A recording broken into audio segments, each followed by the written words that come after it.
நம்ம வீட்டில் நடக்கக்கூடிய ஒவ்வொரு சந்தோஷமான தருணங்களும் நம்ம நினைவை விட்டு மாறாமல் இருக்கிறதுக்கு ஒரே காரணம் சீர்வரிசை தட்டுகள்.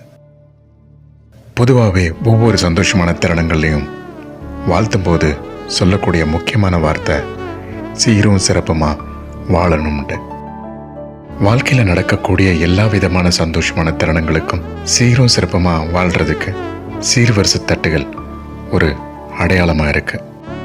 அதுவும் பாரம்பரியமாக ஒவ்வொரு விசேஷங்களுக்கும் பார்த்து நம்ம பண்ணுற அந்த சீர்வரிசை தட்டுகள் நம்ம வீட்டில் நடக்கக்கூடிய சந்தோஷத்தை பன்மடங்காக மாற்றுது. சீர்வரிசை தட்டுகள் அப்படின்னு சொன்னாலே அது ரித்திக் ரிஷா தான். உங்களோட எல்லா விதமான விசேஷங்களுக்கும் சீர்வரிசை தட்டுகள் செய்கிறதுக்கு ராசியான இடம் ரித்திக் ரிஷா.